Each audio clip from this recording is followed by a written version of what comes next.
In fact, the race should have gone, and the clutches will be burning, and it's going to be silent for go.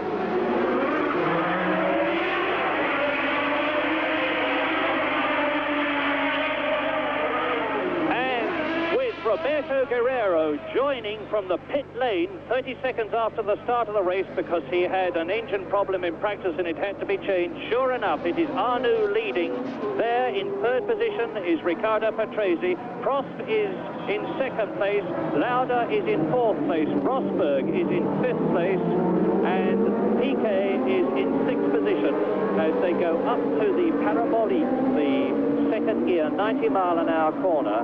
And it should be noted that René Arnoux is believed to have signed for Ferrari, and with him leading, the question is, what, if any, are the team tactics going to be, and will Arnoux give way to Prost? Well, judging by the atmosphere in the team, I don't think Arnoux will be giving way, but he crashed his race car in practice yesterday, and the team were unable to repair it. He's in the spare car, and he did not go so well in the warm-up today. So we don't expect him to go that well, and we do expect Prost to have a go, to go past him. And there goes Prost sweeping by with a little bit of a slipstream into the lead. As we look at the race leader, Alain Prost, on his third lap in this 80-lap race, and wonder already if we're going to see a repetition of the French Grand Prix second half, as it were, of 1981. The race was held in two sections, and Alain Prost won in the end.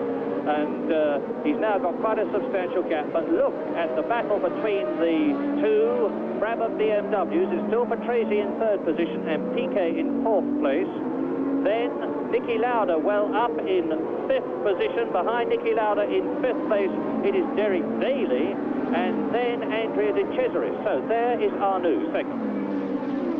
It seems odd to me that Piquet is having so much difficulty getting past his teammate, because he is, after all, on a lighter fuel, though. Now, we'll see if he can do it this time. But Patrese seemed a little bit quicker down the straight. Here comes the two Brabham. Patrese is making Piquet go the long way round, but he's through this time. He's got his bit of distance to the tail, so Piquet moves up to third place and can now set about chasing the Renault.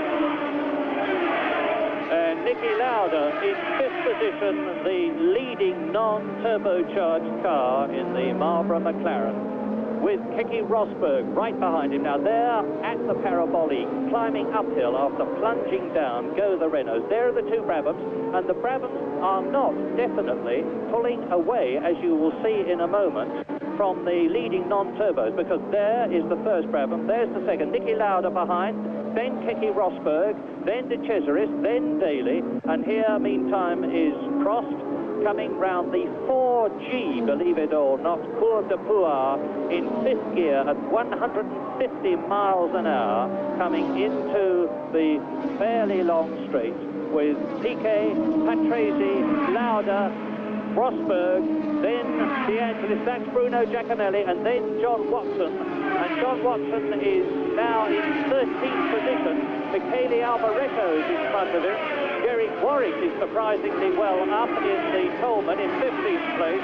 I say surprisingly because they had appalling problems in the warm-up half-hour period, but we are now on lap 5 out of 80, and the pattern is very clearly set with the two Renaults in front. Once again, the question will be, will the Renaults last? They have not lasted for race after race this year.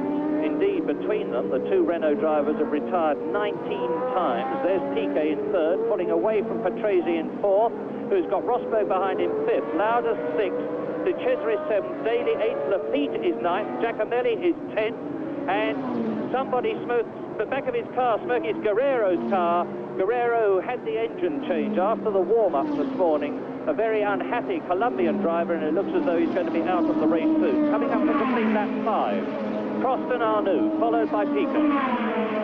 Looks as if Guerrero was trailing oil then, and one suspects that for the hurried engine change they might have left the union loose, or something like that. But the possibility, of course, of him putting oil on the track might make for a bit of fun and games if he's leaving a little bit of an oil slick.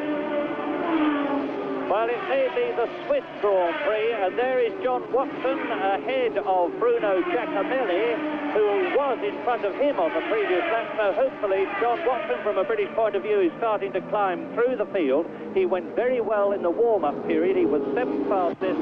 His car is nicely balanced, but there is Prost. Now look at the gap between the race leader Alain Prost as he comes over the crest from the parabolic, and Piquet is now right up with René Arnoux. Don't forget that Nelson Piquet in 3rd position, and he's off. Nelson Piquet goes off the circuit. Now, that is the left-hander at the Bretelle, and it's given Patrese a chance to close up on him. They're not running the carbon fibre brakes at the front, they're running the steel ones, but Piquet definitely had a moment there. Yes, he appeared just to run wide, but of course one of the problems of doing that, there's a lot of gravel and rubbish there. The tires are hot and sticky, he picks them up, so it'll be interesting to Patrese has managed to get by him because he lost all that ground. He got away just in front, and he won't want to have to start again behind Patrese. So he had some difficulty getting behind it. Look. Well, you can see that Patrese is dropping back because now Keke Rosberg has moved up a place. We are on lap 7. The prophecy that a turbo, non-turbo car could win this race, which was made to me by Keke Rosberg himself last night, might well be true, because we have the old problem of will the Renaults go the full 80 laps. There is the leader. He is on lap 7. It is Alain Prost. 2nd, Arnoux. 3rd, Piquet, and 4th for the first time in the race is Keke Rosberg in the Williams, so it is a Renault leading, a Renault 2nd, a Brabham BMW 3rd, turbos 1st, 2nd and 3rd, the leading non-turbo, the very gritty Fighting Finn, and that is Keke Rosberg. Now look for him. There is Arnoux, Piquet and Rosberg. 5th is Patrese. 6th is Lauda, 7th is Daly, 8th is De Cesaris, 9th is Watson, and over the line to complete another lap go the leaders. That's 7 laps completed. Prost is out on his own. He is now 5.5 seconds ahead of his teammate René Arnoux as he goes round the 3rd gear left turn, the header at the Bretelle. Well, I certainly wouldn't argue with Keke Rosberg's prediction. The Renaults look very dominant, but apart from that, Rosberg is going extraordinarily well. He didn't get away too well at the start, but he's making up places now, and he's got himself onto Piquet's tail and appears to be hanging on to it very well indeed, and that could take him up to the Renaults. There's Rosberg, see the 3rd in that group, following Arnoux and Piquet. He won't be able to pass him, but he'll be glad of the slipstream that Piquet will be providing to help him along the straights and help him get away from his other Ford-powered rivals. Now, Keke Rosberg is doing so well because the Williams team had a massive understeer problem in practice. That is the front of the car running wide on corners. Yesterday, in the last time session, they fitted front wings on the car, which has dramatically improved the handling. And you'll notice the Brabhams have got them too, as you look at Nelson Piquet in 3rd place, holding on to René Arnoux. But the gap between Prost, the leader, and Arnoux 2nd is increasing slightly. As they went up the straight jump, then you might have noticed that some object come off Arnoux's car. That was a tear-off for his visor. A lot of the drivers put a thin sheet of sort of cellophane-type stuff over the main visor, which then catches the oil and the muck, and then they throw it out of the cockpit. Others prefer to carry a rag and wipe it, or use your overall sleeves. I used to use the back of my glove. But it's very important, that, because a lot of muck comes out when you're in traffic, and your visor can get very dirty. Well, John Watson is starting to climb up through the field as we thought he might. John nearly always qualifies badly, nearly always does well in the warm-up and better in the race, and he's doing just that. There is Keke Rosberg, who is 4th. Now, soon we should be seeing Watson. There's Patrese and Lauda, and there, sure enough, is John Watson moving through, I think, to take Derek Daly, who is in 7th position. I just saw it in the background there, and Piquet is right up with René Arnoux. This is lap 10, 1 each distance. Cross leads, you're looking at the battle for 2nd place between the turbocharged Renault of René Arnoux, there it is, and the turbocharged Brabham of Nelson Piquet, the world champion. In 4th position is Rosberg. 5th is Patrese. 6th is Lauda. 7th is Daly or Watson. We won't know until we see them next because it's very close. 9th is De Cesaris, 10th Lafitte, 11th Giacomelli, 12th Alboreto, 13th Derek Warwick, who's going extremely well, and in 4th place De Angelis, 15th Farby, 16th Sura, 17th Chiva, and 18th Brian Henton in the Tyrrell, who had a big problem in the warm-up but seems to have overcome it. And Rupert Keegan is in 19th place with Mansell 20th. That is the position on lap 10.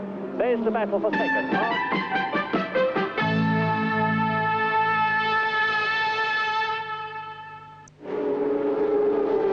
Got to build up a cushion by lap 40 of, I would estimate, at least 25 seconds in order for him to come in and make the anticipated pit stop. We can see the Brabham pit from here, and already the mechanics are in position in their special overalls, and two of them wearing crash helmets. Nelson Piquet came in very early in the Austrian Grand Prix on lap 17 instead of half distance because he had a blistered tyre, so they've learned from that experience and are ready right from the beginning of the race. This is the race leader, Alain Prost. It is lap 12, and we'll see whether the gap between himself and Nelson Piquet in second place is coming down when he completes this lap. Meantime, it is Arnoux in third position, Keke Rosberg in fourth place. Across the line goes Alain Prost. I have my stopwatch running. Derek Daly is in 8th place, and the gap between Alain Prost and Nelson Piquet is 6.7 seconds with another lap completed.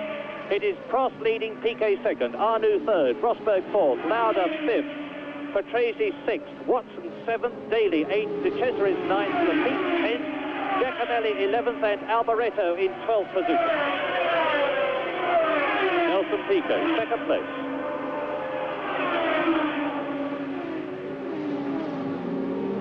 That is the confirmation, an official caption of the fact that Nelson Piquet, that we're looking at now, in second position is 6.7 seconds behind Alain Prost. This is the highest point of the course, the double left of the Bretelle, which is a 130-mile-an-hour double left bend, which leads into the Comp. This is it, the right-hander. It's 135 miles an hour here, up into fifth gear, 145 miles an hour. This is where they get 4G loads, and some of the drivers literally have their helmets strapped to the side of the car today. Rupert Keegan with his head in a special rest. Alain Prost has gone through to complete the lap, and now Nelson Piquet does the same thing. The gap is 6.3 seconds. Piquet is gaining, but not very quickly. There is Prost Arnoux, in third position in the second of the two turbocharged Renaults. And Alain Prost is definitely superior to his teammates here today at Dijon.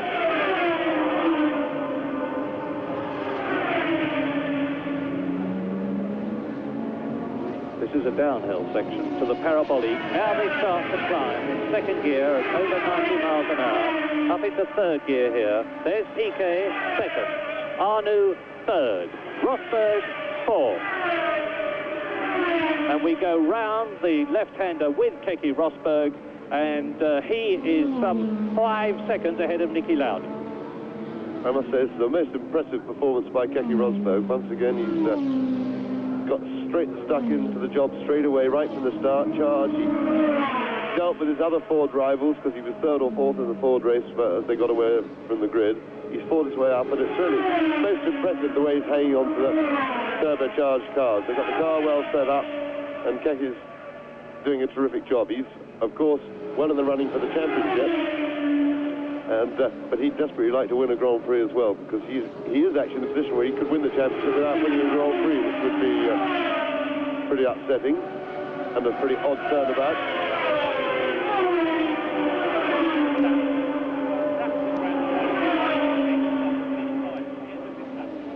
Well, the interesting thing is that when he went past his pit at the end of that lap, Keke Rosberg took his right hand off the steering wheel and pointed at the front of his car. I'm wondering, therefore, and there he is, whether his offside front tyre is blistering.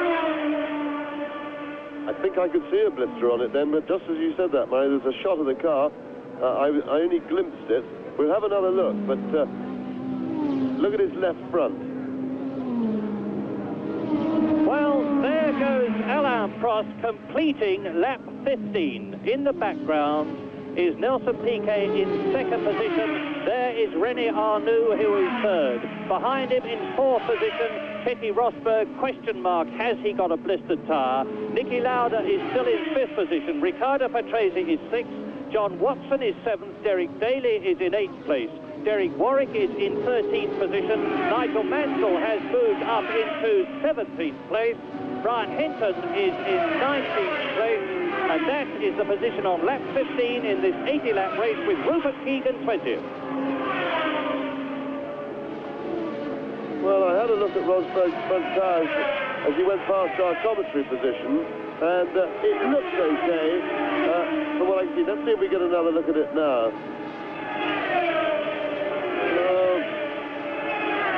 Can't see anything obvious. There's a little bit of a mark on the right front, but I'd be very surprised if the right front was the one giving trouble, unless, of course, he's running a much softer compound on that side. That's something that the drivers and teams do from time to time. They'll run a softer compound of tyre on the inside wheels of the car, the ones that are doing less work, to get more grip. And of course, they take less of a bashing.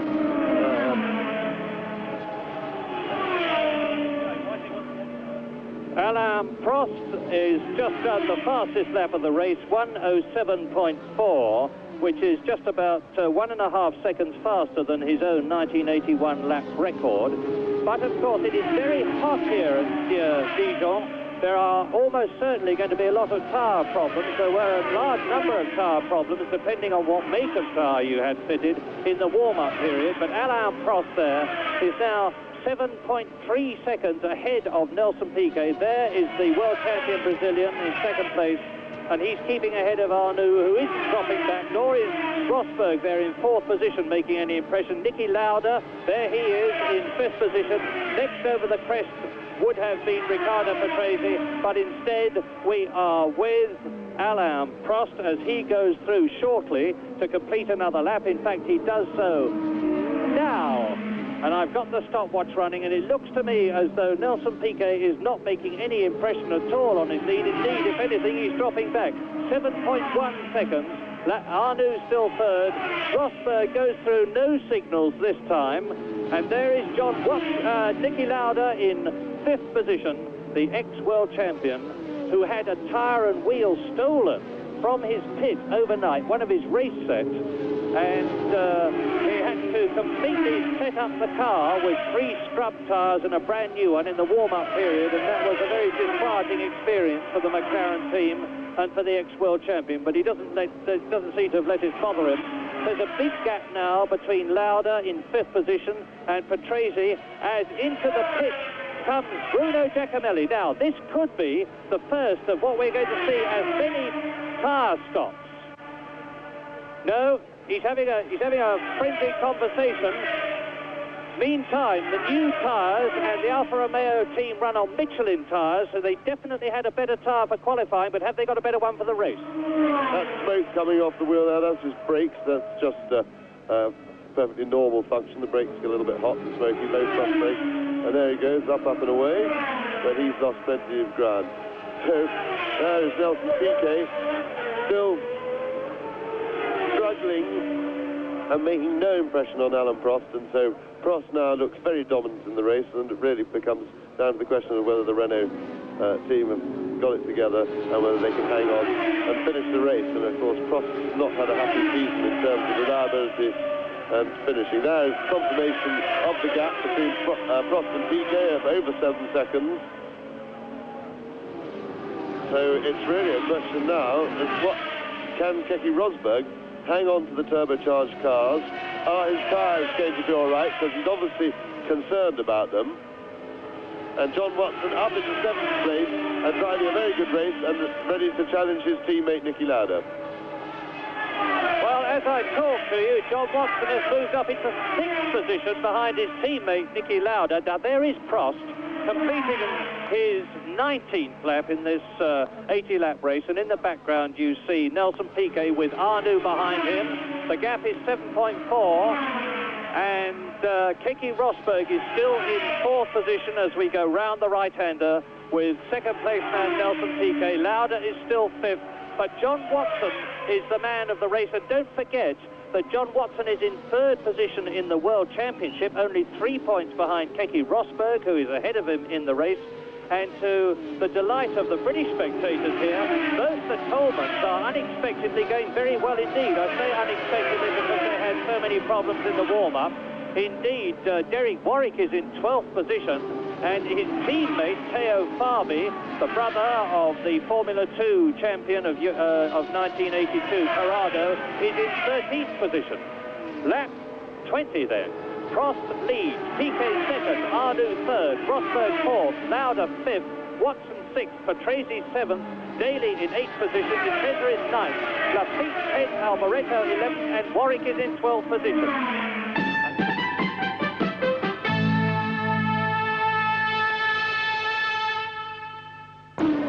After lap 21, the official placings are Alain Prost is out in front with Nelson Piquet in second spot.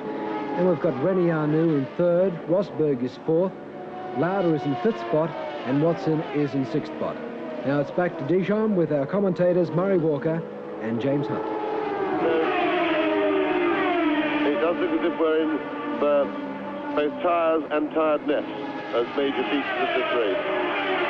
Well, the significant thing is that both the tyre changes we have seen have been for Michelin users, because Bruno Giacomelli, who came in, is on Michelin's, as is John Watson, and the Goodyear people were alleged to have an extremely good race tyre. Well, the leader, and we're looking at him now, Alain Prost, is on Michelin tyres, so it's going to be interesting to see whether he has any problems. Meantime, he is up with one of the ATS cars. It looks like Manfred Winkelhock, who, that's the German driver, and Winkelhock is in 21st position. So already on lap 22, Alain Prost it is Winkelhock who cuts in. He lets Alain Prost through, and Piquet is certainly closer to Prost now than he was before. So Prost is being slowed up, and by the same token, Nelson Piquet has got to get past these tail-enders. Yes, absolutely right. But the only advantage that Piquet has in that situation is, of course, that the drivers, by seeing Prost come past, are warned. And so if they weren't to wait when Prost came by, they will be when Piquet gets by, to be a bit more helpful. He's got Manfred Winkelhock to deal with. What a wonderful name that is, isn't it? Manfred Winkelhock.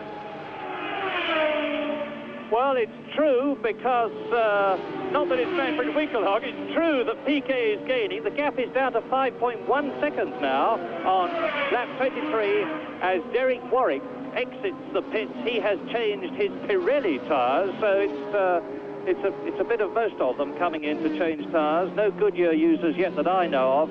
There is John Watson, so it looks as though, once again, John Watson is going to have a bad race. He has failed to finish the last 4, and that's the man who was leading the World Championship and has now slipped down to third position. But Piquet is definitely gaining at the moment on Alain Prost that we're looking at. Yes, sadly, Watson had rather a terminal expression on his face then, so I think it's more than just tyres. They were just changing those in case.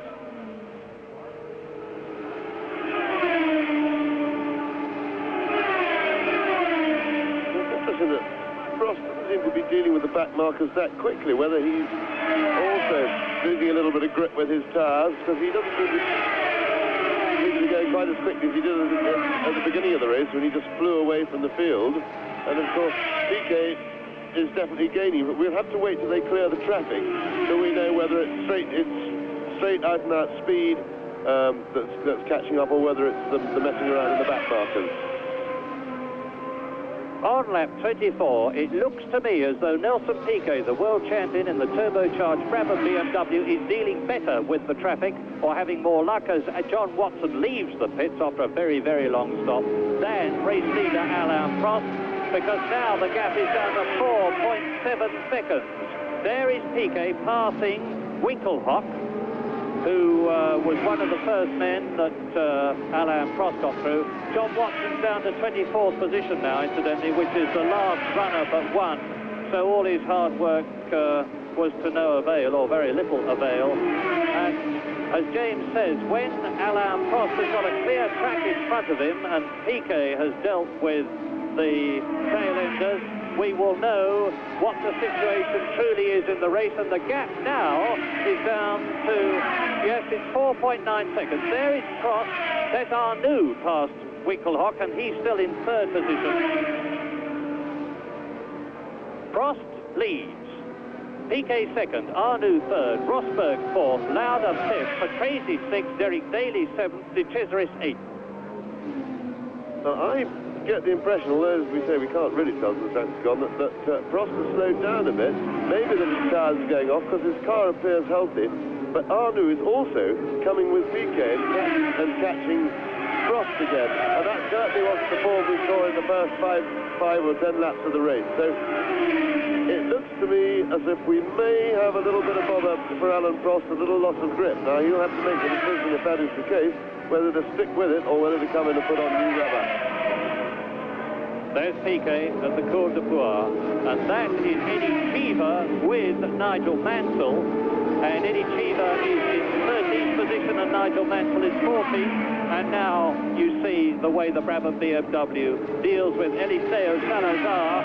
And this time, Nelson Piquet has got past Salazar without any problems. You will remember that, to put it mildly, he had massive problems in the German Grand Prix, which resulted in a bout of Brazilian fisticuffs. But he's on his way now, and he is in second place, some 5 seconds behind Alain Prost. The circuit is clear. Now we are going to see whether the Renault can maintain its superiority, because Piquet, I say again, is going to come in, we understand, for a pit stop, in which case he's got to be a good 25 seconds ahead of Prost if he's to stand a chance of winning, and that does not look at all likely at the present moment. Nelson Piquet then, second position.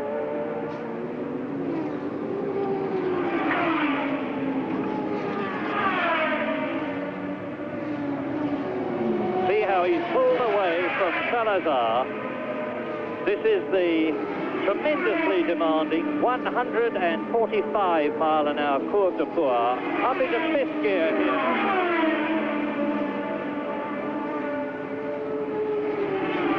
And the gap is still just about 5 seconds, and still René Arnoux is a genuine threat to the Brabham BMW team. And Riccardo Patrese, who is on, we understand, full tanks and is not going to stop, is in sixth position. So, as we look at second place man Nelson Piquet on lap 27 out of 80, it is Prost leading, 5 seconds ahead of Nelson Piquet, who is 3 seconds ahead of Arnoux, who is 2 seconds ahead of Rosberg, who is 3 seconds ahead of Lauda, who is a long, long way ahead of Riccardo Patrese, like 23 seconds. Then Patrese has got in his wheel tracks Derek Daly in 7th place, De Cesaris is 8th, Lafitte is 9th, Alboreto is 10th, Barbie is 11th, and De Angelis is 12th.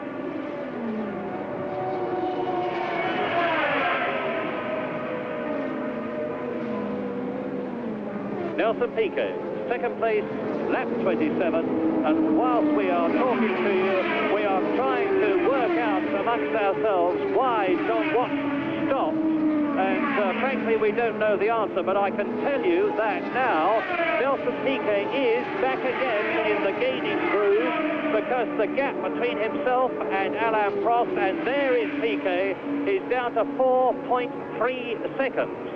So now Piquet, who has got an adjustable boost control in the Brabham BMW cockpit, but I doubt that he's using it, is definitely gaining on the turbocharged Renault of Alain Prost, the leader. Yes, except again it could be a little bit better. You see those back markers. Prost has had to deal with 2 back markers in the last lap. So if we didn't watch him the whole way around, we don't know whether he lost any time or not. But of course, traffic is now on this very short, tight circuit a feature of the race. We've got 23 cars, we've still got 25 cars running, and so, or 24 cars anyway. The result of that, it's pretty crowded, and they're going to have to deal with traffic, I would think, pretty consistently for the rest of the race. And as we watch Nelson Piquet again lapping, and this time he is going past the British driver Brian Henton, who had engine trouble in the warm-up period. And that out of the race is Rupert Egan, who it's a great pity that, because Keegan was going extremely well and in the warm-up was 16th fastest, and the March people, John McDonald's team, seem to have nailed some of the problems that have been affecting them this season, because both Keegan and Raoul Bursell, his teammate, were very good in the warm-up period this morning. Bursell 13th and Keegan in 16th place. Now there's the race leader, Alain Prost, that was. There is Piquet behind the new A5 Arrows of Marc Surer, the only Swiss driver in this Swiss Grand Prix, and the gap between Prost that you are looking at there and Nelson Piquet in second position on lap 29 remains at a steady 5 seconds, give or take a tenth. And here is Prost, last year's French Grand Prix winner at the Dijon circuit, completing the lap. Now there behind him, actually further back than he would seem to be visually, is Nelson Piquet, who has got past Surer in the A5 Arrows. That is René Arnoux third, who has lapped Brian Hinton, who is in 16th place. And Alain Prost, the leader, has lapped everybody up to 14th place man Nigel Mansell, who is fighting, I suspect, understeer. They had a lot of it in the warm-up period. They had problems with the skirts of the John Player Special Lotus, and it's not been a very happy practice period for Nigel Mansell.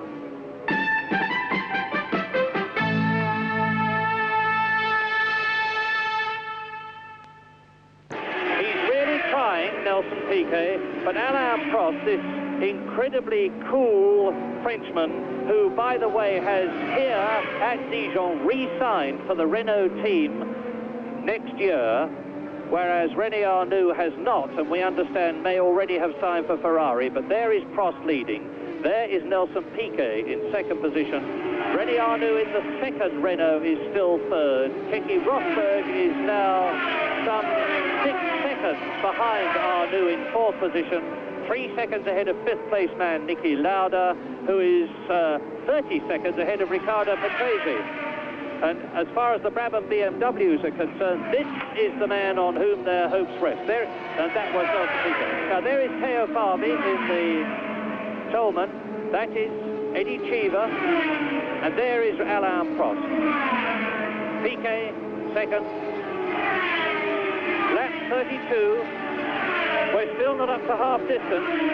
And this circuit is hard on tyres. It's very demanding on drivers. If we see Michele Alboreto at all, and he is in 9th place, you'll see that he's actually got his helmet strapped to the side of the car. Rupert Keegan, who has gone out, had a special headrest made. Patrick Tambay was practicing with a special head clamp before he decided to withdraw because of that trapped nerve. And there is Piquet and Arnoux, second and third. Now, Alain Prost will soon have the problem, I don't know how much of a problem, of passing Nigel Mansell. That's the black and gold John Player Special Lotus car that he's closing up on now. There's Piquet and Arnoux, second and third. Coming towards us is the Tolman, and there, coming out of Mansell's slipstream to the left with a puff of smoke coming from his right rear tyre and taking fever at the same time, goes Alain Prost. Well, the Frenchman is certainly in a class of his own today. Yes, that worked out beautifully for him to be able to come up behind both those two on the straight and do them both, because he had a potential problem in front of him there if he got caught behind him around the 50 section. And it looks as if Piquet could well be the victim of that. So Prost goes by with no loss of time at all. Coleman just heading him through as well. And now the traffic is all in front of Piquet. Piquet's got all the work to do.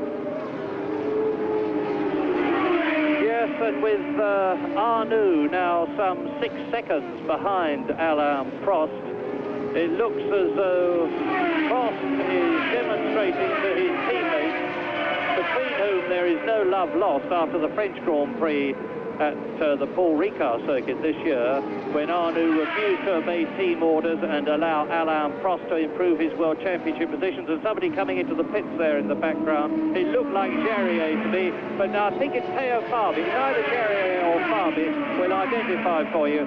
But now Piquet is passing Mansell, who gives him a signal to pass on the right. Nelson Piquet having to deal with the traffic that Prost has already dealt with. And on lap 40, which is 6 laps from now, we should be seeing Nelson Piquet come in to make that pit stop. And in the Austrian Grand Prix, Patrese pit stopped in 15 seconds, took on 25 gallons of fuel and 4 new tyres and wheels. But Piquet took very much longer because he came in earlier than expected. And if Piquet loses some 25 seconds, it means to say that he will go down to at least 6th place and probably come out of the pits with his teammate, Riccardo Patrese, who's going to go straight through. And the man who went into the pits was Raul Boesel, the Brazilian driver in the March car, who is well out of contention, of course. Now, there's Piquet. 2nd place, the leader there, Alain Prost.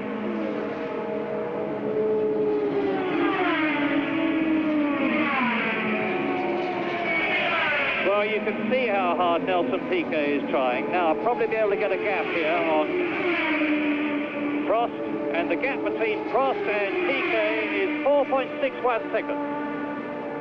Yes, and just behind, not very far behind René Arnoux, Keke Rosberg, only about another 6 or 7 seconds back, and Lauda has caught him up again.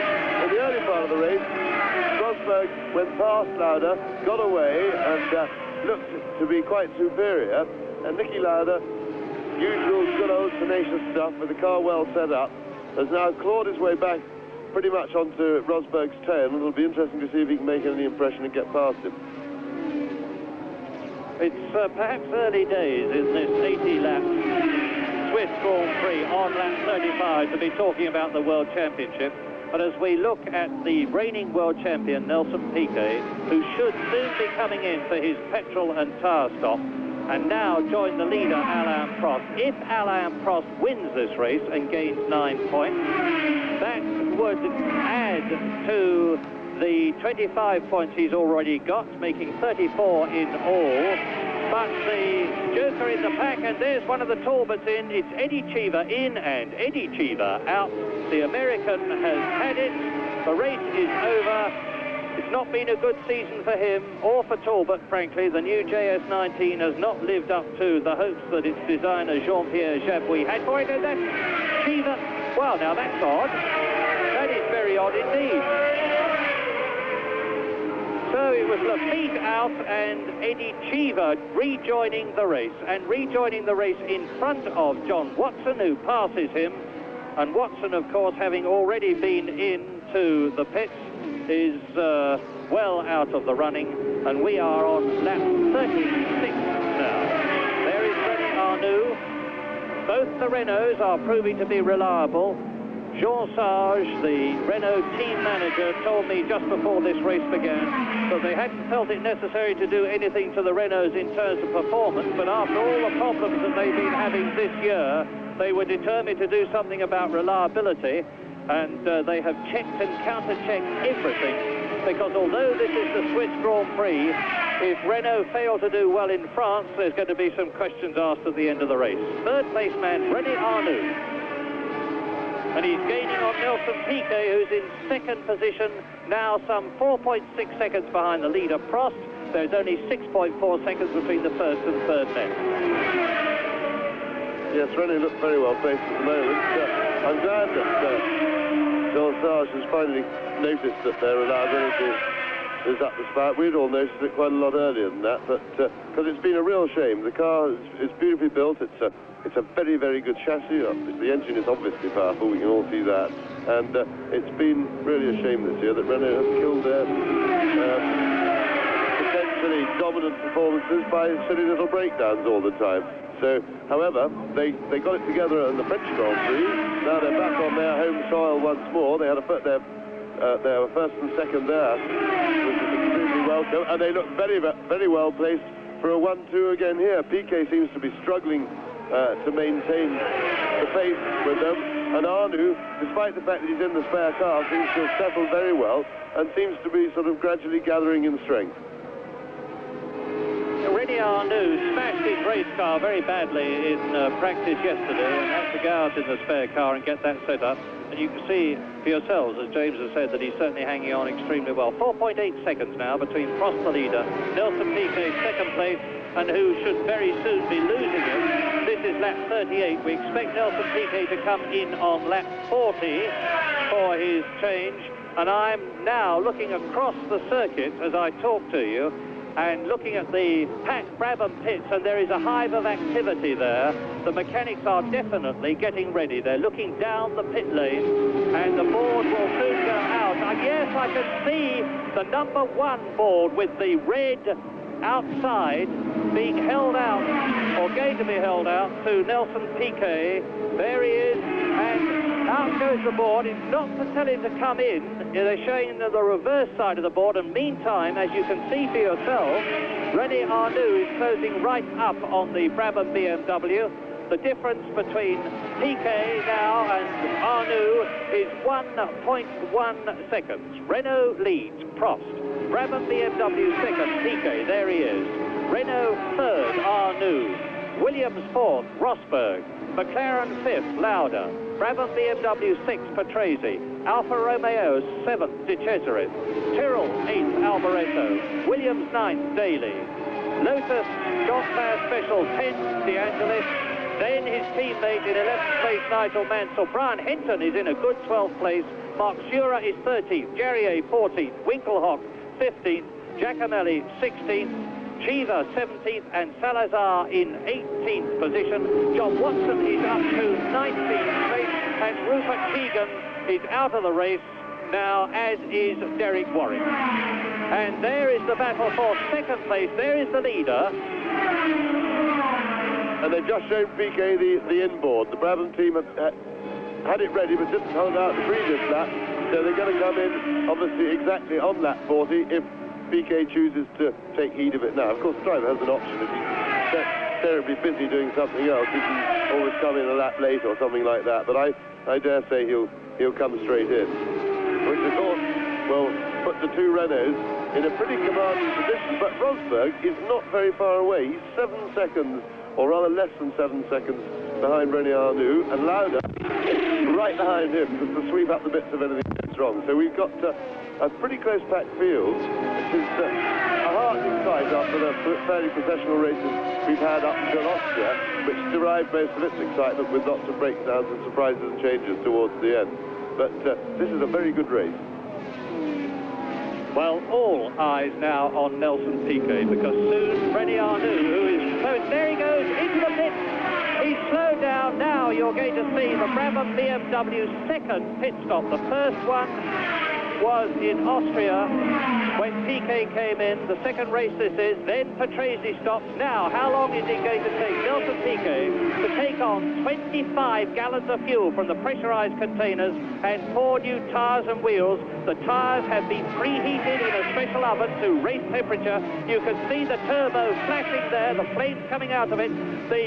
On the left is the man with the hose, and the tyres on the left are ready, and out goes Nelson Piquet, 14.4 seconds from stop to start, and as he goes through, he rejoins the race in front of John Watson, who will pass him on the outside because Piquet is still gathering speed. So a 15 seconds, just under, pit stop for Nelson Piquet, who rejoins the race now on fresh, new rubber, and with his tank half full of petrol. The difference between himself and Alain Prost is that whilst the Frenchman also has half a tank of petrol, having used half a tank, Piquet should be in a better tyre position. Now there is Prost, the race leader. That in the pits is definitely Eddie Cheever, number 25, the American. And on lap 41, Alain Prost leads. Arnoux second, 5 seconds behind him. Up to third has gone Keke Rosberg, 11 seconds behind the leader. 1 second ahead of fourth place man Niki Lauda. And in fifth position is Nelson Piquet, who is 36 seconds behind the race leader and 24 seconds behind fifth place man Niki Lauda.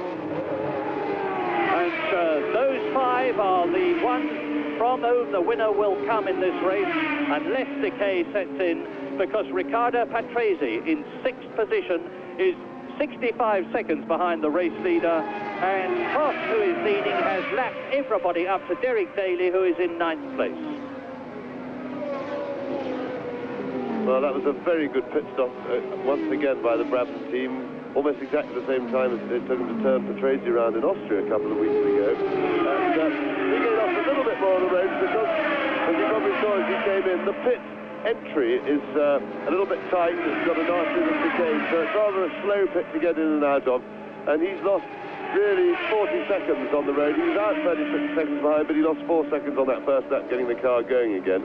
So it'll be interesting to see if this new set of tyres is going to give Piquet a breath of added life and added speed. And there is Rosberg right up behind René Arnoux.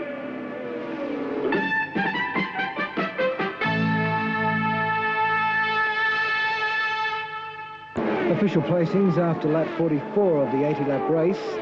Prost is still in the lead from René Arnoux. Then we've got Rosberg, Lauda, Piquet and Patrese. Now back to your commentators, Murray Walker and James Hunt.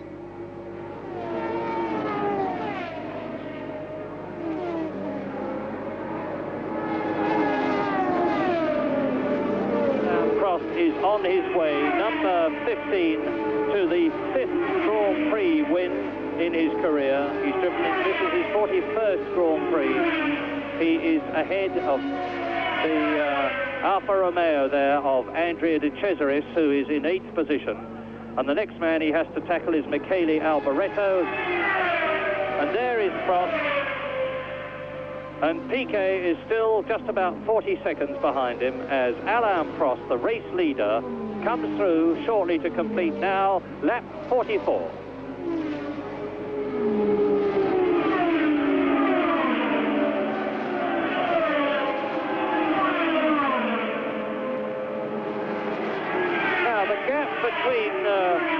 Prost and Arnoux, and I can't see Arnoux catching Prost, and if I could, I couldn't see him passing him. There is Arnoux, incidentally. He's catching Derek Daly in 9th position and will shortly therefore be lapping him, as his teammate Alain Prost, the leader, has already done. And there's one of the Tyrrells with Prost in front of him. It will be Brian Hinton, almost certainly, will identify now as up to Riccardo Patrese. Yes, it was Alboreto actually, and there is Daly. Now Rosberg and Lauda are catching Prost and Arnoux.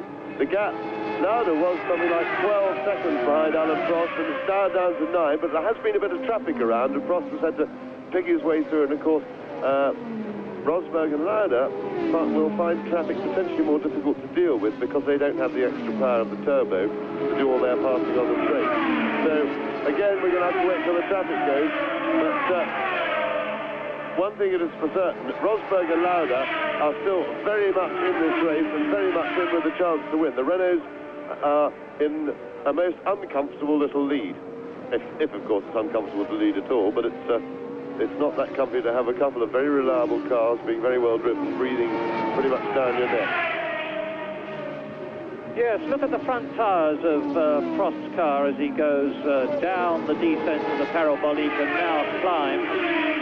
The near side front and the offside front, in fact both front tyres are very, very critical in this race as far as wear is concerned. And it is significant that already Watson has been in for tyres, Giacomelli has been in for tyres, and it is significant too, of course, that Nelson Piquet and Patrese on Goodyear, as opposed to the Michelin leading tyres of the two Renaults, are still going very well indeed. Now, Prost completing a lap. I'll give you the gap in a minute. Yes, I was just watching Piquet's progress, and the strange thing is that now as he's settled down, he's actually losing time to the leader Alain Prost. He's lost over a second since he's settled down, and that isn't what you'd expect. You would expect him on fresh tyres to go substantially quicker. Now, I don't know whether he's got a problem or they changed compounds and got it wrong, or whether Piquet's far enough back that the fight's gone out of him. He's 40 seconds down, and he's got 29 seconds sorry, what am I talking about? 31 seconds to the next person in front of him, which is Niki Lauda. So it's either some problem with the tyres, or else, as I say, for some reason he's decided he's far enough back and it's not worth going for it, and he's going to settle for a finish. But I couldn't hold with that decision if that's the case, but that is very much a long-shot speculation. Well, I will tell you this, Keke Rosberg is definitely catching the two Renaults. There is Arnoux in second place, and he's got one of the Tyrrells in front of him. Now, the gap between Alain Prost, who has just completed a lap, and Keke Rosberg, who goes through in third position now, is 7.8 seconds. Some of that will have been due to traffic.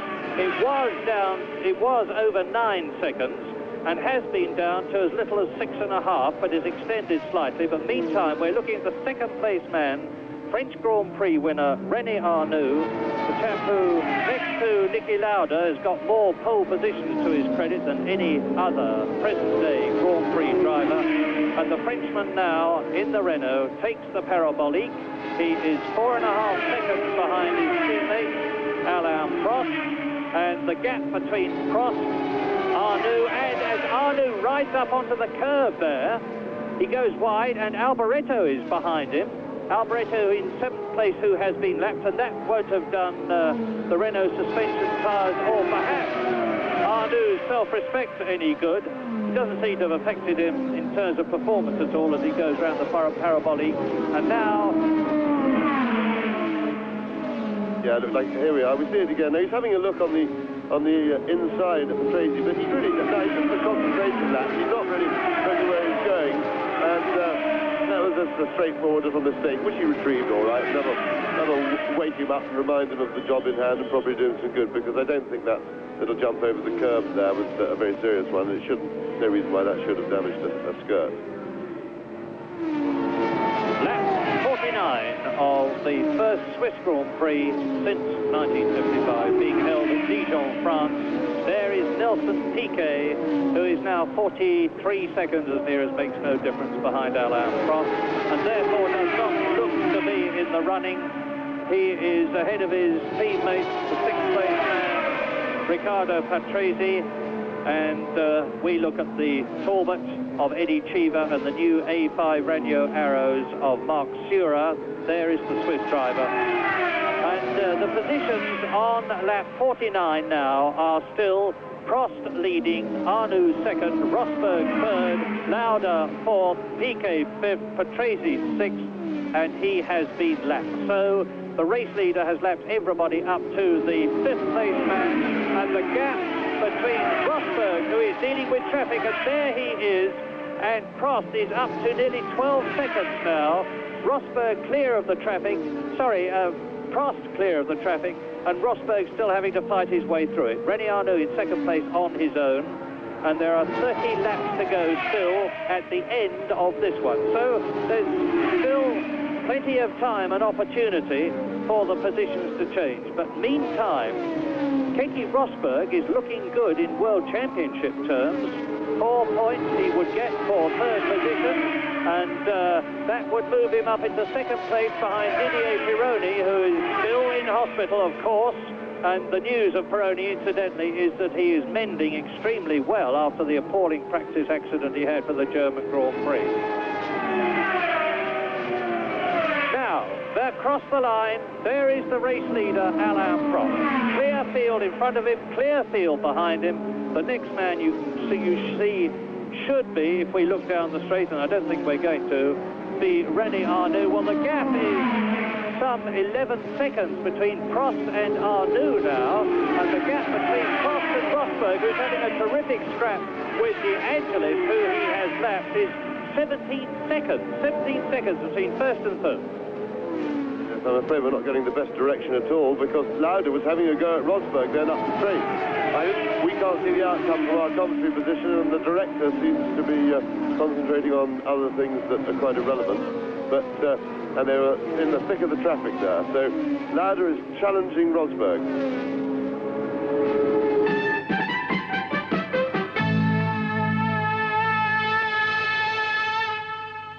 Yes, it is a really good scrap because apart from anything else, they're being held up. They're in a group and they've got Patrese in front of them with his turbocharged engine. And which, of course, is a great shame for the main race because it's allowing the two Renaults to get away. And that, as I say, is a bit sad. But this really is a great pity that we've got such a poor director because he has to be heavily criticised for this. We've got a really exciting stuff going on and we haven't even seen it on the telly. Lap 52 out of 80, 27 to go now because Alain Prost has completed the lap. René Arnoux is 11 seconds behind him, and then there is a gap of some 5 seconds before the bunch of cars. In fact, that's it. We're looking at it now if we get the right one. And Rosberg now is clear. Now there is Patrese who's been, and on the left is Rosberg in 3rd position. And he has scrambled his way past De Cesaris in the Alfa Romeo, who is ahead of Niki Lauda, who is in 4th position. Now, the red-nosed car is the Marlboro Alfa Romeo, and then behind that is the McLaren with a virtually identical colour scheme. But Keke Rosberg now is showing us one of his typical fighting drives. This is the man who was disqualified, and we're looking at him now for 2nd position in Brazil for a technical infringement. He was 2nd at Long Beach, 2nd in Belgium, 2nd in Austria, 3rd in Holland, 3rd in Germany, 4th in Detroit. He's got 2 5th places. He's in 2nd place in the World Championship. He is 6 points at the present moment behind Pete Pironi, who is in hospital. And if he keeps the car going, that man that we're looking at, Keke Rosberg in the Williams, beautifully set up, and still we could have tyre problems. Could he get past Riccardo Patrese? He could then start with a bit of luck, as far as he was concerned, to close on René Arnoux, who is now 12 seconds ahead of Rosberg. Second of these 2 cars, Rosberg number 6, 3rd place. Round the Villeroy bends where they drop away into the right and left of the Sablière. This is 150 miles an hour down into 3rd gear as they come to the Brettel bends. That's Riccardo Patrese, who is in 6th position. Is he going to be lapped by 3rd place man Rosberg? Yes, it's really a shame that Patrese is holding them up like this. And I think he's let Rosberg through. Now, will he let Niki Lauda through? He obviously doesn't want to let the Alfa through, so that's part of the battle. But that was that hold-up for Rosberg and Lauda looks a little bit terminal as far as catching the Renaults is concerned, and which is really a shame, but it couldn't be helped. It's one of those things, and it just demonstrates the problem of getting past one of these powerful turbos if you haven't got the same kit. Yes, and having done it, just look at the way that Keke Rosberg is streaking away from the turbocharged Brabham BMW of 6th placed man Riccardo Patrese. Indeed, as he completes the lap on which he passed Patrese, he is already 2 seconds ahead of him. So 3rd is Rosberg. Now there is Patrese 6th behind him and about to lap him, Lauda, who is 4th. Well, that's what's so galling for Niki Lauda, in that Patrese let Rosberg through and not him, and Lauda has to sit there powerless waiting for Patrese to accommodate, but he may do it at the same place that he did for Rosberg on the last lap going into the hairpin, but Lauda isn't quite so close, so very annoying. He's not letting him go. So I wonder what Patrese's got against Niki that he hasn't got against Keke.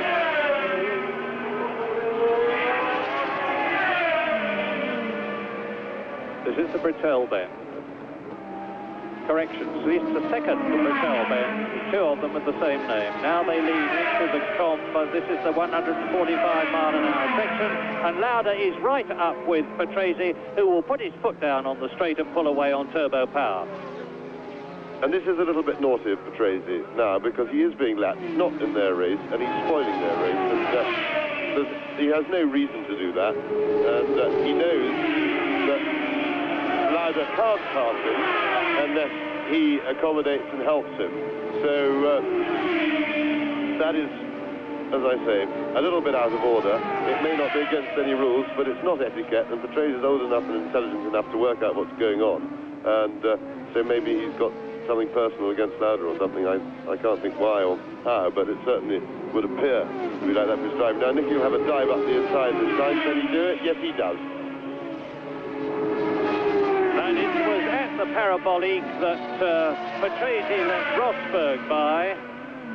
Now you will see Niki Lauda pull away in the same way that Keke Rosberg did, and on lap 56 with 24 to go at the end of it, Alain Prost is 6.2 seconds in the Renault ahead of his teammate René Arnoux. Third, 19 seconds behind Prost, is Rosberg, 5 seconds ahead of fourth place man Lauda. A long gap before Nelson Piquet fifth, Patrese sixth has been lapped. Cesaris is 7th, De Angelis 8th, Daly 9th, Alboreto 10th, Mansell 11th and Henson 12th.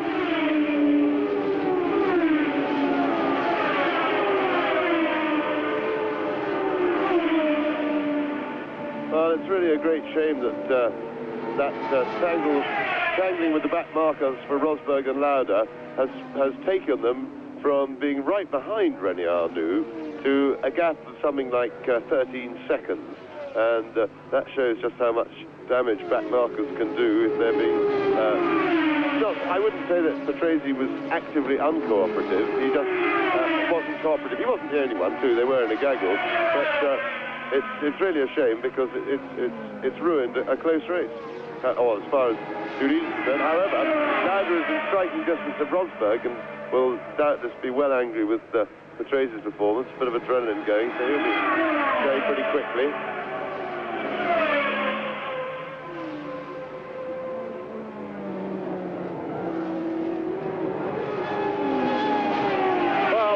Between René Arnoux and Alain Prost and Keke Rosberg, second and third, is 11 seconds now. So Rosberg is gaining. It was 12 seconds. He's gaining on Arnoux and therefore on Prost, the race leader.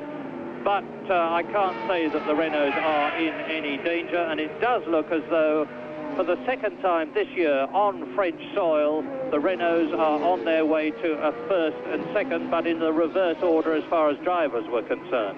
Because René Arnoux won the French Grand Prix at the Paul Ricard circuit near Marseille ahead of his teammate Prost. This time it is the other way round, and if either of the Renaults wins, I have to say if, because there are still 22 laps to go at the end of this one, it will be the fourth win this year for the 1.5-litre V6 turbocharged French cars. The people who first brought turbocharging into Formula One Grand Prix racing after the war 5 years ago when they appeared at the British Grand Prix at Silverstone. They were much derided by the other drivers and teams as having a concept which wasn't going to work, but they've plugged away at it. And Renault, by patient application, after a lot of did-not finishes, have had quite a few wins too, and it looks as though they're on their way to making not only Jean-Pierre Jabouille, who won the French Grand Prix for them at Dijon a few years ago, and René Arnoux, but Alain Prost, very worthy winners in these 1.5-litre turbocharged cars. And there is Prost coming through to complete his 59th lap in this 80-lap race. He enters the top straight. It's a bit of an uphill to the top straight, and then down to the downhill section, because the course is built across a hillside, as it were. And René Arnoux is now 6.3 seconds. There is the Frenchman there, 6.3 seconds behind Alain Prost, the race leader. And the gap between Arnoux and second place and Keke Rosberg in third, there is Rosberg, number 6, the second of these two cars, is 10.3 seconds. And Niki Lauda is another 7 seconds, no, another 6 seconds behind Keke Rosberg in fourth place. And it's still Nelson Piquet, but dropping back all the time. The pit stop doesn't seem to have worked, and I think it's interesting, James, that in both Austria and here, after Piquet and Patrese, in the case of Austria, came in for their pit stops, they both went slower afterwards than they were going before.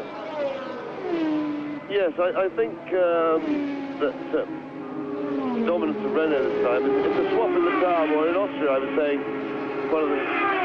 Although tyre honours between the two companies have been fairly level, they've never sort of come together, and that had always been one was better one week and another better the next week. And we've swapped around, really, I think, from Austria, because it seems that the Michelin-shod cars are doing generally better today, or certainly up front with the turbos, and Brabham seem to be struggling.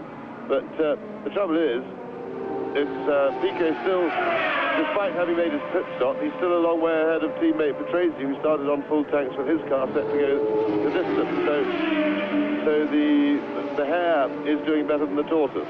And the tortoise is really behaving like one too, because Patrese is surprisingly uncompetitive with such a good chassis and engine when you compare it with the Renault.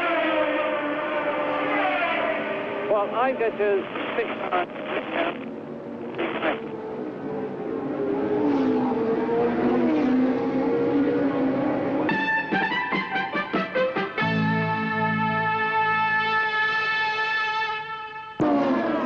On lap 63, the official placings, Alain Prost is still way out in front.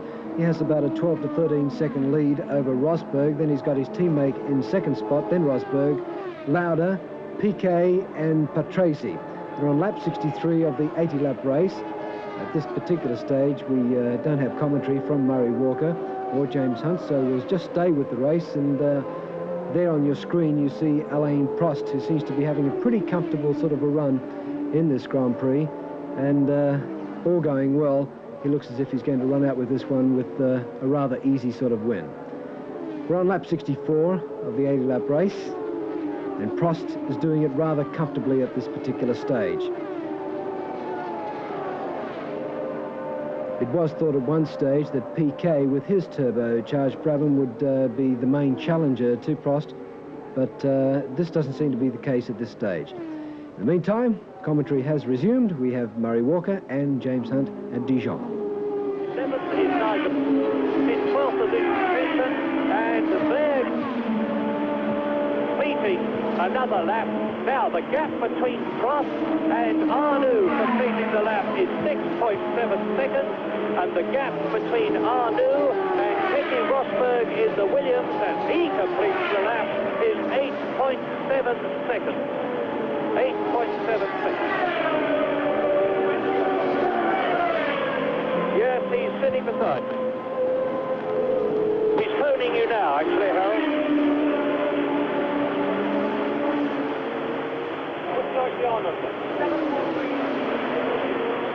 Harold, I'm going to keep talking anyway, just to keep the thread of the race. Lap.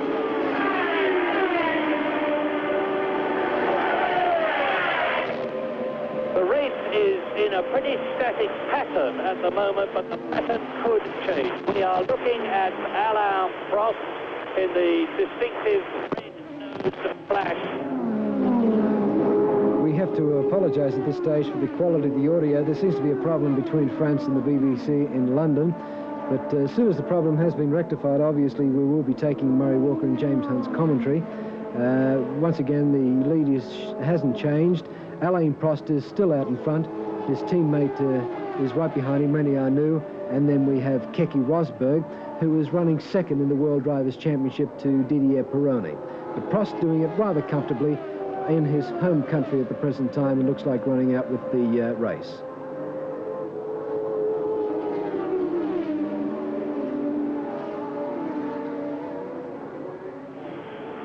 Yes, he's phoning you, but they're trying, but everybody is not properly now. Still got problems with the audio.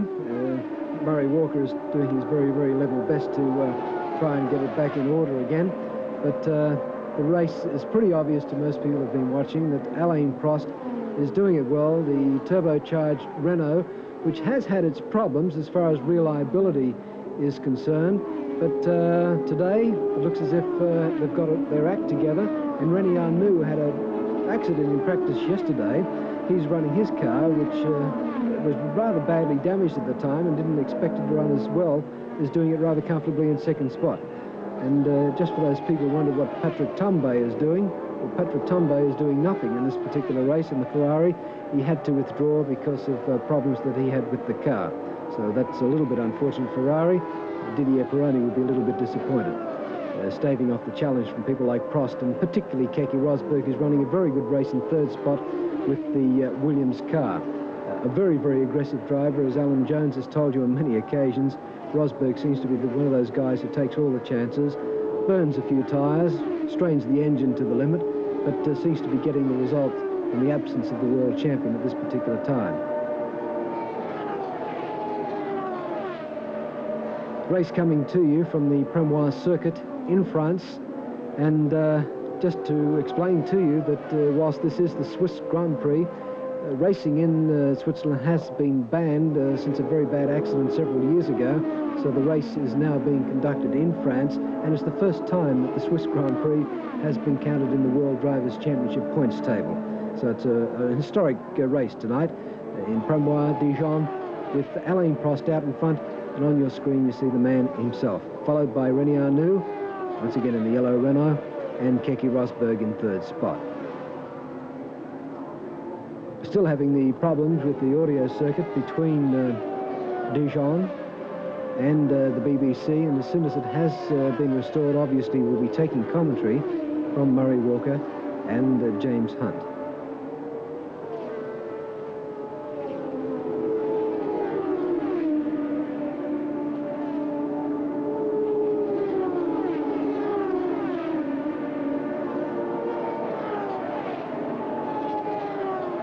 And in between time, let's go to a commercial break, and right after that we'll be back with the Swiss Grand Prix.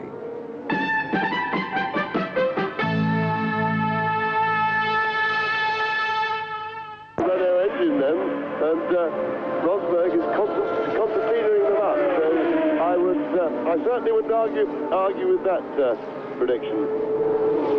Prost leading, Arnoux, and there he is in second place, and definitely René Arnoux, the man who won the French Grand Prix, is catching his teammate Alain Prost, and Keke Rosberg is crowding both of them. We are on lap 69, 80-lap race. There is the leader. We've had a pretty static patch in the middle, but it's all coming alive now as Alain Prost goes through to complete a lap. I listen to the engine, and it sounds to me as though possibly Prost has lost a gear. It's 4.4 seconds, the gap.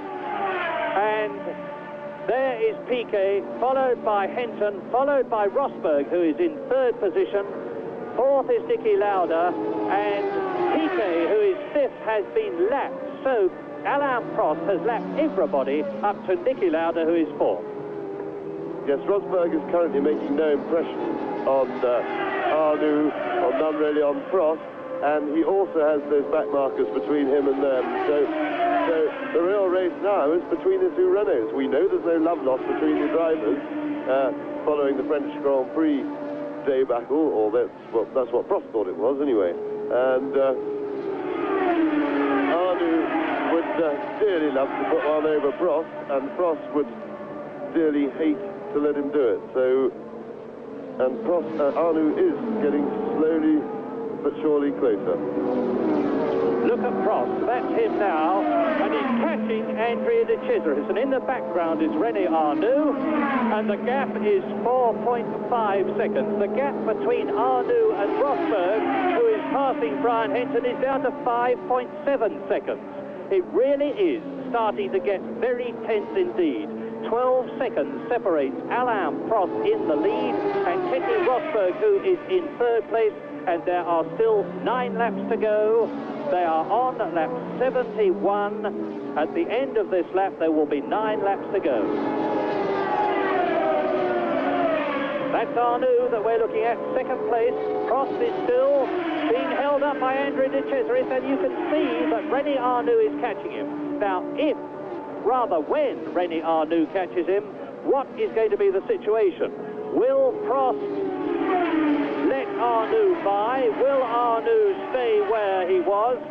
Remember back to 1979 when René Arnoux and the great Gilles Villeneuve had a tremendous wheel-banging last 2 laps in the French Grand Prix it was then.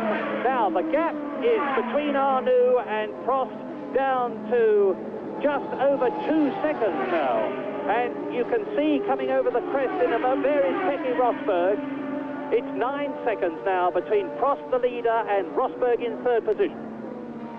Traffic is proving to be a real feature of this race, because whilst you were saying that Prost was going to be caught by Arnoux, I think it'll be traffic that does it, because in fact, once they get clear runs on their own, Prost appears to be able to hold him at the moment. He kept the gap. In fact, he slightly increased it the last time they had a clear run. But of course, every time they get on the traffic now, can Arnoux? Oh dear, oh dear. Now, Arnoux would have liked to have gone straight past the Alpha then, and that would have really helped him. And in fact, the Alpha's holding him up quite badly, so the status quo will probably be restored. They'll finish up very much as they were before.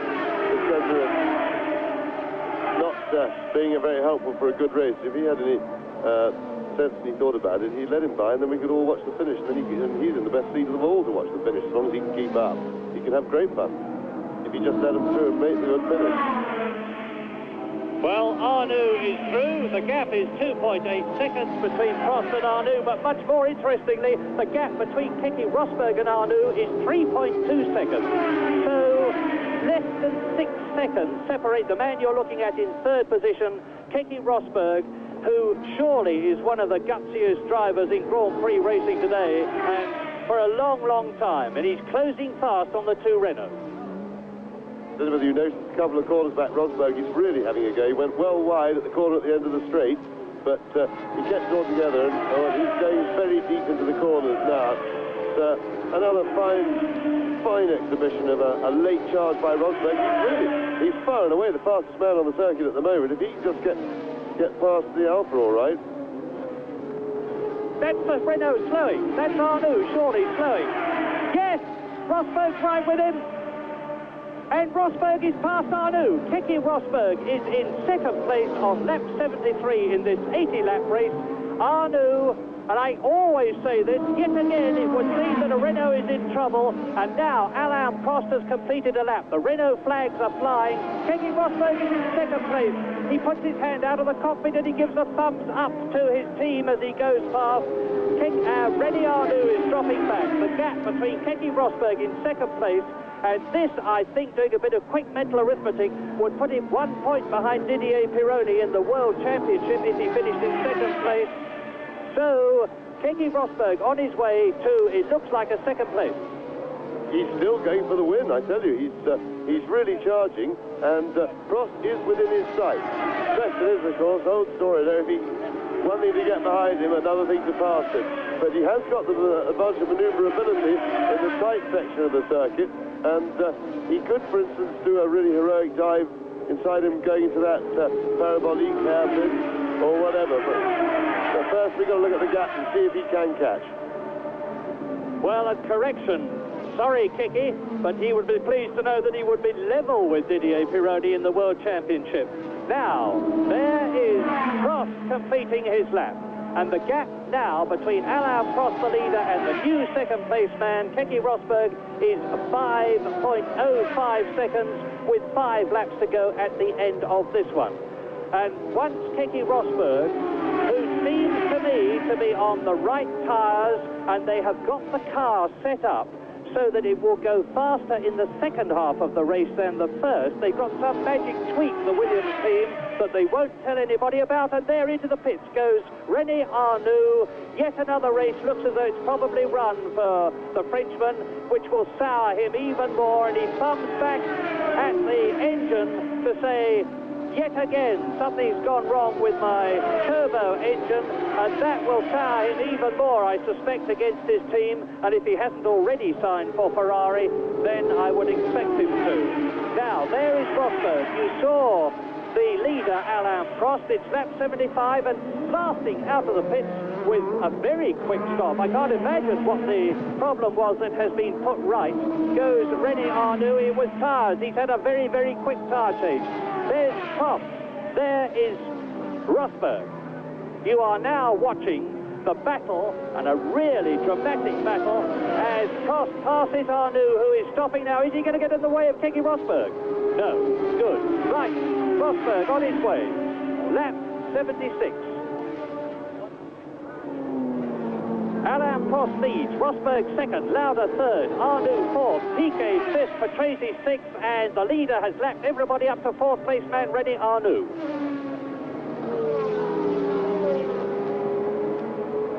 Now there is Rosberg. He's charging, he's really charging. 33-year-old Keke Rosberg, who lives in Monaco, his 50th Grand Prix, second in the World Championship. He could take the lead if he wins, and my goodness, he could do it. He's still got 3 laps to catch and pass Alain Prost, and it would be a bitter pill for the Frenchman, the French crowd, and the French Renault concern. And the Williams Union Jack would really be flying with the Saudi flag. And now you see Keke Rosberg with Alain Prost literally in his sights on lap 77 out of 80. The French crowd is chanting all round me. Go, go, go, Alain, they're shouting. And the Finns are shouting back at them. There's a big Finnish contingent, and you can imagine what they're shouting for Keke Rosberg. This is where the Villeneuve-Arnoux battle took place, and Keke Rosberg is right with the leader. This is a really wonderful recovery by Rosberg, because if you remember, it's only about 15 laps ago that he was pushed right back by the back markers, and he's caught up a huge amount. When he emerged from that gaggle and got past Patrese, he was something like 18 or 19 seconds behind Alain Prost, and now he's right on top of him. He's almost caught him, and he's got a couple of laps to do it in. Keke Rosberg was bitterly disappointed when he didn't win the British Grand Prix after having taken pole position. Let us watch him on lap 78 now as they complete the 77th lap and go into the last 3 laps of the Swiss Grand Prix, a race which is more than upholding the promise of the World Championship Series this year. There's Arnoux's car parked stationary in the background. It's out of the race. There is only 1 Renault left, and the order is Prost leading, Rosberg second. You look at them. Then Niki Lauda is 50 seconds behind these two, and still Rosberg is gaining. Piquet is 4th, Arnoux is 5th, Patrese is 6th. Arnoux out of the race, and we're going to see a change for the leadership. Into the Brettel bend. This is lap 78. 140 miles an hour at this point. Up into 4th gear. Up into 5th gear. 150 and faster. 4G. And Rosberg challenges. Yes, but it's hopeless for him to pass there because he's got the whole of the straight, of course, for the power of the turbo Renault to get away from him. He's going to have to do it round the back, and it is going to have to be a close your eyes, hit and hope thing. And it remains to be seen how carefully Prost will block him. But I think, really, into the parabolique, he's very quick round the left-hander before it. He catches right up. He's even trying to get alongside him round the outside there. Rosberg is really driving magnificently. He's going to... This is where he has to go quickly down this downhill left-hander. And he's through. He's done it. Rosberg into the lead. And he's going to have enough daylight, too, at the end. When they get onto the straight, if he's quick round here, and he's got a couple of corners to put the air between him and Alain Prost, and that looks like it for Keke Rosberg. What a wonderful drive. Yes, but is Alain Prost going to let him get away with it? It's a Frenchman in a French car in front of a French crowd in the Swiss Grand Prix, and Keke Rosberg is leading. Is this going to be his first ever Grand Prix win? If it is, and he is more than clearing daylight, if he can get out of this 150-mile-an-hour bend well clear of Prost, and it's a fantastic drive, and it looks to me as though Keke Rosberg is going to do it. He's coming up to his teammate Derek Daly, who would obviously let him through on the last lap, and if he can get into this right-hander before Alain Prost does, and this is the last lap. This is lap 80, and the Williams team mechanics are lining the Armco outside their pit.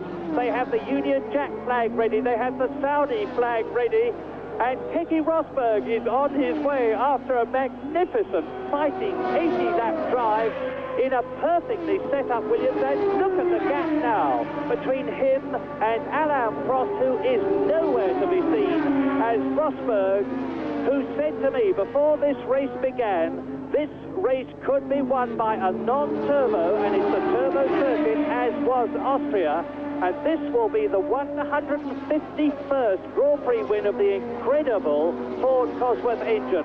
And there is Arnoux walking in. Well, just a wonderful effort by Rosberg. He's such a charger when it matters.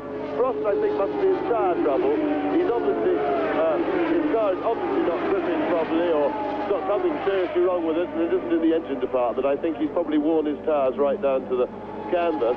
But Rosberg sails on with 1 lap to go, and now plenty of daylight between him and Prost, and he can just cruise it round. So Keke Rosberg will take the lead of the World Championship if he keeps it all together, and his first Grand Prix win, and what a wonderful day for him and a great entertainment for us. Well, now the Finn is on his last lap. My sincere apologies. We have a problem, and the checkered flag is certainly being readied now. Keke Rosberg on his 80th and last lap in this very memorable Swiss Grand Prix, and Alain Prost is nowhere to be seen. And it looks as though it is going to be Ford Cosworth-powered Williams car of Keke Rosberg winning the Swiss Grand Prix ahead of the Renault of Alain Prost, who will have lost his chance of a 6th Grand Prix win. Now, certainly, into the Courbe de Pour for the last time. I can see the man with the checkered flag. It is ready. And across the line, Keke Rosberg has won for Williams. The flags are flying. The mechanics are cheering. The Finnish section in the crowd goes mad. And there in the background comes the Renault going very, very slowly indeed in comparison with the way it's gone before of Alain Prost. And there is Keke Rosberg, so, as ever, subject to official confirmation, a magnificent first-time win for that man. Keke Rosberg in the Williams, first, and in the process taking the World Championship lead by 3 points from Didier Pironi. But second, Alain Prost in the Swiss Grand Prix. Third, Niki Lauda. Fourth, Nelson Piquet. Fifth, Riccardo Patrese. Sixth, Elio De Angelis. Nigel Mansell in 8th position. Daly 9th, Hinton in 11th place, and John Watson 13th. And there is Alain Prost touring. It's a replay of the pass where Keke Rosberg took the lead. And now, back on the rundown lap, well, Keke's done it at last, and my goodness, he deserved to. And we really do have the prospect of a British car driven by a Finnish driver and powered by a British Ford Cosworth engine winning the World Championship, which is certainly going to go down to the last race of the year, Caesars Palace at Las Vegas.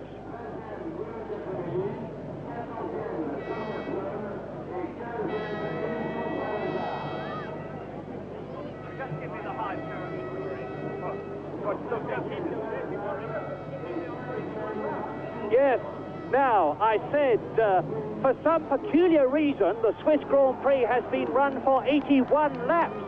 Not our error. We felt we had made a mistake, but there is obviously an organizational mistake, and that could have cost Keke Rosberg his victory. But the Swiss Grand Prix ran to 81 laps instead of 80, but Rosberg the winner. Prost second, Lauda third, Piquet fourth, Patrese fifth, and De Angelis sixth for sure. And the World Championship table now means Keke Rosberg leads by 3 points from the hospitalized Didier Pironi.